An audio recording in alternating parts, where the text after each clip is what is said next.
Welcome to Dr. CM Edcast, your go-to resource for medical learning. Through discussions, case studies, tutorials, and debates, we help you learn, grow, serve. Welcome, everyone. In this explainer, we're going to build a solid framework for understanding anesthetics, really zeroing in on what you need to know for your exams. All right, let's dive right in. So, here's our game plan for today. We're going to start with the basics, then dive into general and local anesthetics, and finally, we'll wrap up with some key clinical pearls. Let's get to it. All right, Section 1, Introduction to Anesthesia. Let's define the core concept here. Okay, so what is anesthesia? It's a reversible condition, and that word reversible is absolutely key. We're talking about a temporary, controlled state. The whole point is that the patient comes back to normal afterwards. That's the bedrock of safety here. So right off the bat, you've got two main rows you can go down. Are we putting the entire brain to sleep, or are we just numbing a specific spot? That's the core difference between general and local anesthesia. One hits the central nervous system, making you unconscious. The other works on the peripheral nerves, so you're wide awake but can't feel a thing in that one area. Okay, let's zoom in on general anesthetics. You know, it's way more than just knocking someone out. There's a real art and science to it.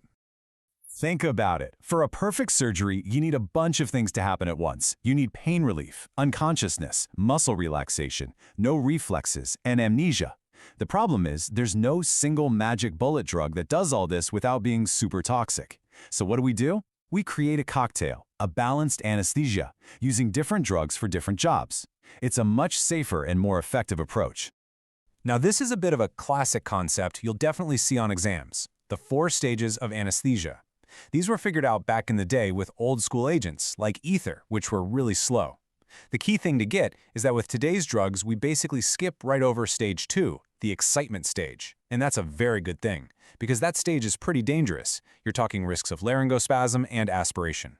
Modern anesthesia is all about a smooth, rapid transition from conscious right into stage 3, the surgical sweet spot. Okay, let's talk numbers. How do we measure how strong an inhaled anesthetic is? We use something called MAC, or minimum alveolar concentration. Just think of it like this. MAC tells you the dose needed to knock out 50% of people. So a low MAC means the drug is super potent. You only need a tiny bit. A high MAC means it's pretty weak. It's an inverse relationship, and that's a super important concept. All right, so MAC is about potency. But what about speed? How fast does it work? That's where blood gas solubility comes in. Here's the deal. If a gas has low solubility, it doesn't like to hang out in the blood. It rushes from the lungs straight to the brain. Boom, fast induction, fast recovery. But if a gas has high solubility, it loves the blood. It takes a long time to saturate the blood before it can even get to the brain. Think of it like filling a giant bucket, the blood, before you can fill a small cup, the brain. So low solubility means fast, high solubility means slow. And this table just lays it all out perfectly. Let's look at the two extremes here. See nitrous oxide? Its MAC is a whopping 105, so it's not very potent at all. But look at its BGS, super low at 0.45. That means it's incredibly fast. Now look all the way down at halothane. Its MAC is tiny, 0.74, making it super potent, but its BGS is high, over 2. That means it's really, really slow to work. You see the trade-off? Getting this relationship down is absolutely high yield for your exams. Okay, so we've got the principles down. Now let's meet the players, the actual inhalational agents you're going to see and be tested on. First up is halothane. You know, we don't use it as much anymore, but it's the perfect prototype agent to study. It really helps us understand the whole class of volatile anesthetics, including some of the big side effects we need to watch out for. So what's the deal with halothane? Well, it's got some interesting effects. On the plus side, it's a great bronchodilator, which is why it used to be a good choice for patients with asthma. But here's the big downside. It's also a potent uterine relaxant. That's a huge deal in obstetrics because it can lead to increased bleeding after childbirth. You have to weigh those pros and cons. And this is the big one. If there are 2 things you absolutely must associate with halothane, it's these 2 life-threatening conditions. First, you've got halothane hepatitis, a nasty liver injury. And second, the really big one, malignant hyperthermia. This is a rare but deadly genetic condition where the body overheats and muscles get rigid. The immediate antidote, and you need to know this, is IV dantrolene. Huge red flags for this drug. Okay, here's a great side-by-side of the modern players. Let's pull out the important stuff. Check out sevoflurane. It's fast and it has a pleasant smell. Why does that matter? Well, it makes it perfect for induction, especially with kids who might fight getting an IV. Now look at isoflurane and desflurane. They're both pretty pungent, smelly. So you wouldn't want to breathe that in to fall asleep, right?